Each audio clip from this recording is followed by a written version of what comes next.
Now, imagination has been given as part of the personality structure to allow it to understand that it always has access to the higher mind.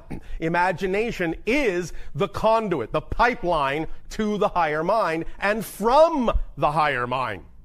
But again, when the ego structure becomes so crystallized, so densified that it thinks it's the one in charge and has to figure every single little thing out, it will not trust the imagination. It will shut the door to the imagination because it seems unreal, superfluous, having nothing to do with what the ego has determined are the necessary things it must do to get where the person wants to go. So it will close and constrict that pipeline, and it will not trust the imagination because it seems like the imagination is irrelevant, has nothing at all to do with what the ego has determined are the necessary steps. But what it has done by doing that is it has constricted the flow of communication coming from the higher mind that is actually the kind of information the physical personality needs in order to actually relax itself and move on through life in an effortless way. The idea, again, is to understand that once you form a relationship with the higher mind, once you form a balanced relationship with it, imagination is the conduit through which inspiration will come and in which you will allow the physical personality to know that it is in constant communication with the person up on the boat and that it will never be guided into a crevasse. It will never be guided into the mouth of a shark. It will always be guided straight toward the horizon that represents the dream and the theme that the personality chose to explore, and all the transitions can happen quite magically when those lines of communication are open. Again, we remind you of this. Very often, the ego might be willing to use the imagination a little bit, but again, it often subverts the use of the imagination for its own purposes, to reinforce its own ideas of what it thinks is the best way to allow something to manifest. The physical personality may be willing from time to time to create a vision, an ideal vision of the dream. It will create all the scenario. You have heard us say, and you've heard many say, visualize, visualize, visualize. Create a mock-up in your mind's eye, in your imagination, of the ideal scenario that represents to you the idea of your highest excitement, your highest passion. And this is a good thing to do. This is a positive thing to do. It is a beneficial and creative thing to do, to use your imagination and visualize what is a representation, the closest possible representation you can create with your physical mind of that ideal scenario that you say is representative of your passion, of your dream. But here is the key. It is only a representation. Now, this is not to say that what you imagine at that moment cannot come to pass exactly as you have imagined it.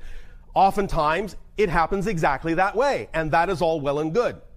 But the only reason it may have happened that way is you actually allowed a momentary opening and actually recognized what the higher mind was telling you was the representation of the best way for you. Nevertheless, here is where many individuals on your planet fall into the trap. Again, because of the ego structure's predilection for thinking it has to figure everything out and know how everything is going to happen. When the ego structure may make a vision that is representative of the ideal reality, what the ego tends to think, because it thinks of itself as the highest possible authority for your person, it tends to think that that vision it has created by using imagination in that way to paint that picture in your mind, it thinks that that's the highest possible way in which that reality could manifest. But from the higher mind's point of view, that picture that to the ego seems like the highest possible manifestational form is actually the lowest possible manifestational form. What to the physical ego is the ceiling, to the higher mind is the floor. It can go much higher than that, and in fact, it can actually go so high, so far, it can actually be beyond physical mind's capability of imagining how it could occur. That's why you do not need to insist The physical mind and the ego does not need to insist that the picture it conjures up as a representation of the ideal scenario must be the exact way that it must manifest, otherwise something has failed, something has gone wrong. It is just used as a template to pass on to the higher mind the basic idea that represents, pay attention, the proper vibrational state of being that the physical being needs to experience in life in order to perpetuate its joy. The higher mind will take that template, take that representation, because after all, it exists in a template reality. It understands template language very well. That's its native tongue. Template symbols are its native tongue. It understands symbols very well. It will take that symbol and recognize that that symbol simply represents the proper state of being, the proper energy that needs to be created. And so the higher mind will then take that symbol and it will reach out to all the things it understands are available, all of the how can this happen sort of thing, and it will match those things to the proper template frequency and then bring that into the reality, the opportunities for the physical mind to act upon. But when the physical mind hesitates to act on the synchronicities that are brought to it because the ego says, I don't recognize that as the template I set up, and doesn't trust that the higher mind could have actually brought it the opportunity it wants in a different form other than what the ego determined it should be, it will refuse to act on those things. It will refuse to recognize those as opportunities. Those opportunities coming from the higher mind will even be invisible to the physical mind. It just simply won't even know they are even there to be acted upon. And therefore it will miss those doorways and will never walk through them and will never see the manifestation of its desires because it has been too insistent on the how and not allowed the higher mind to actually show the physical mind the true how, because the higher mind can actually imagine ways far beyond the physical mind's imagining of how such a thing could occur. So, all well and good to set up the parameter of a visualization for the physical mind, but don't insist it must manifest that way, because the higher mind might be capable of bringing it to you far greater than you ever imagined. Let it. Let it. Let it. At least, that's our suggestion. It's up to you. So, now, many individuals have wondered, well, if the physical ego thinks it's in charge, and attempts to shut out all other forms of communication because it doesn't trust them, coming from the higher mind, how do I know the difference between when the physical mind is telling me, oh, this is representative of your excitement, and when the higher mind is telling me, this is representative of your true excitement? How can I tell the difference? Because if the ego is attempting to trick me into staying its course, because it thinks if I veer off that we're going to die, it's going to dangle all sorts of carrots in front of me to get me to stay on that course. So how do I tell the difference between that kind of a carrot and the carrot that represents going in the direction of my true self?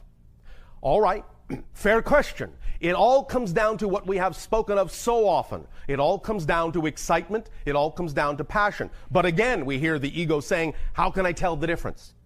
How do I know it's really my true excitement? Now, this requires paying some attention to yourself.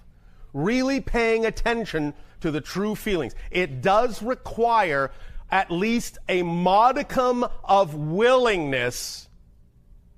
A modicum of willingness to tell the ego to shut the hell up. At least just for a moment. So that I can hear my true self. At least take a breath. At least take a pause. At least stop and wonder whether or not you are actually being shown something that is representative of a fear or something that is representative of a joy. Because we understand that when you're in that confused state, anxiety can actually seem like excitement. And excitement can actually seem like anxiety.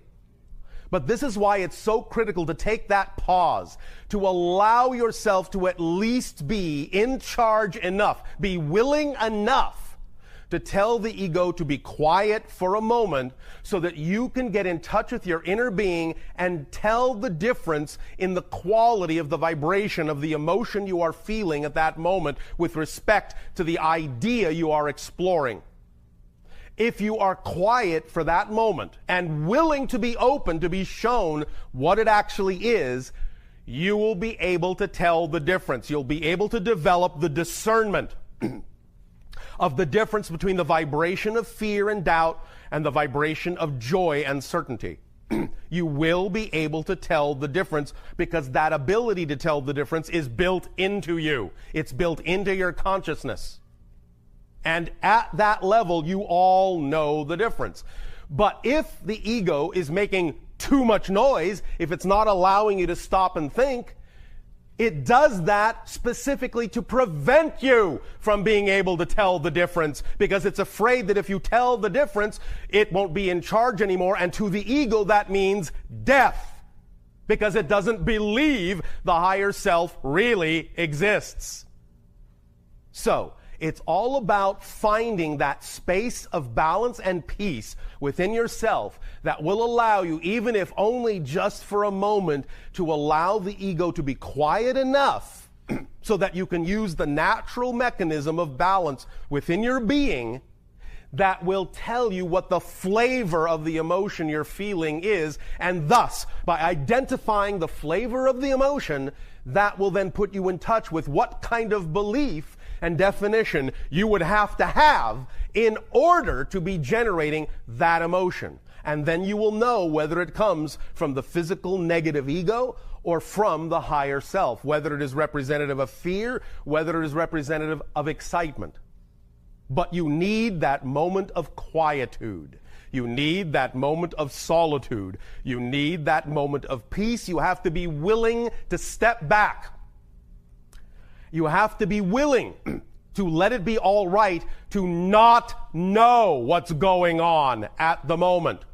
You have to be willing to say, I don't know what's happening here, instead of just assuming it's this or that or the other thing. So anytime you find yourself in doubt about what you're experiencing, take that moment and say, I don't know what's happening, and that's okay. And in that moment where you have actually admitted that you don't know what's going on, you can find the balance, the quiet, the peace, the stillness that will actually then start to allow you to be more sensitive to the quality of the vibration of what's going on and give you more capability of having more insight as to what you are experiencing and what you are dealing with in terms of the physical mind or the higher mind. So, that's the first step in forming the relationship, in reconnecting, in remembering who you are as a whole person. That's the first step, is just taking a moment of quiet, of pause, of stepping back into a neutral place and letting it be all right to not know what the answer is. As soon as you allow yourself to be all right in that balance point, you can allow the natural senses you were created with to begin to fill that stillness, to fill that little void of quietness, and they will begin to be heard. But you have to be quiet to hear them at first, because they have been suppressed for so long in your society that at first it will only seem like a whisper, but you'll recognize it.